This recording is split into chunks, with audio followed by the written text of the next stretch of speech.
PV பக்தி tax YouTube channel சார்பாக எல்லோருக்கும் வணக்கம். ஸ்ரீமத் பாகவத புராணத்தில் வரக்கூடிய ஒரு பகுதி தான் உத்தவ கீதை. இதில் ஸ்ரீகிருஷ்ணருக்கும் உத்தவருக்கும் ஏற்பட்ட உரையாடல். இந்த உரையாடலில் உத்தவர் கண்ணனை பார்த்து கேட்கிறார், பரந்தாமா, எல்லா பிறப்புகளும் உனது படைப்புகளே.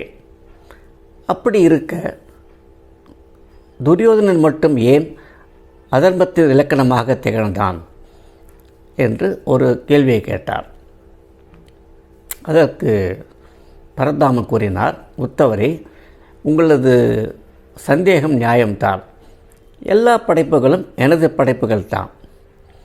எல்லா மனிதர்களுக்கும் அவரவர் திறமையை கொண்டு ஒரு வல்லமையை வளர்த்து கொள்கின்றனர். அதுபோல் துரியோதனனும் பல வல்லமை பெற்றவன்தான். அறிவாற்றல் சிறந்தவன், விவேகம் கொண்டவன்.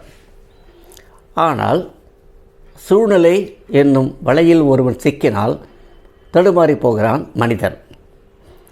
அதுபோல் இந்த மகாபாரதத்தில் சகுனி என்ற ஒருவர் துரியோதனின் தாய்மாமன். அவனுக்கு பழிவாங்கும் ஒரு நிலை ஏற்படுகிறது. எப்படியாவது பழிவாங்கி இந்த அஸ்தினாபுர ஆட்சியை தூள்துளாக்க வேண்டும் என்பது அவனது குறிக்கோள். அதற்கு ஒரு வழி தேடினான் சகுனன். அப்பொழுது திருதராஷ்டிர மகாராஜாவுக்கு 100 பிள்ளைகள் பிறந்தார்கள், கௌரவர்கள். இருந்தாலும் திருதராஷ்டிர மகாராஜாவுக்கு துரியோதனன் மீது எல்லையற்ற பாசம். பார்வையற்ற திருதராஷ்டிரருக்கு துரியோதனன் என்ற சொல் காதில் கேட்டாலே அவர் ஆனந்தத்தில் திளைப்பார், மகிழ்ச்சி கொள்வார், மன அமைதி பெறுவார். இது தெரிந்து கொண்டான் சகுனி. ஆகவே துரியோதனனை ஒரு பகடக்காயாக அவன் மாற்ற நினைத்தான். அதற்காகவே சூழ்நிலை ஏற்படும் போதெல்லாம் சகுனி துரியோதனனுக்கு இந்த அதர்ம வழிக்கான அந்த வழிகளை அவன் புகுத்தி கொண்டே இருந்தான். அந்த சூழ்நிலை என்னும் வலைக்குள் சிக்கினான் துரியோதனன். அதனால் அவன் தர்மத்தை விட்டு அதர்மத்தின் பக்கம் நகர ஆரம்பித்தான்.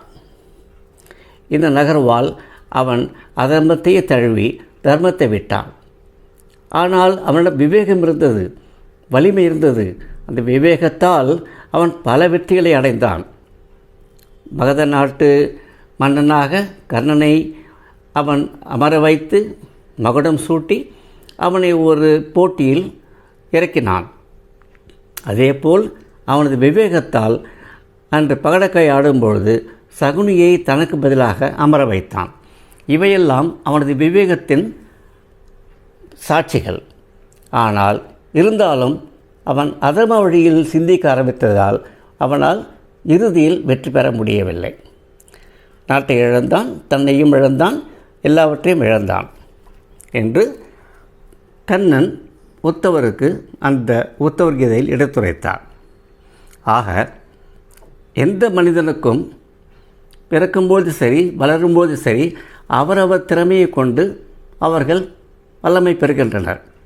ஆனால் சூழ்நிலை என்னும் வலையில் சிக்காமல் ஒருவன் வாழ்ந்தால் நிச்சயமாக அவன் மகிழ்ச்சியுடன் அவனது வாழ்க்கையை நடத்த முடியும் என்பதுதான் இந்த பகுதியான உத்தவர் கீதை மூலமாக கண்ணன் உத்தவர் மூலமாக நமக்கு எடுத்துரைக்கிறார் என்பதை நாம் தெரிந்து கொள்கிறோம். ஆகவே வாழ்வில் தேவை நிதானம்.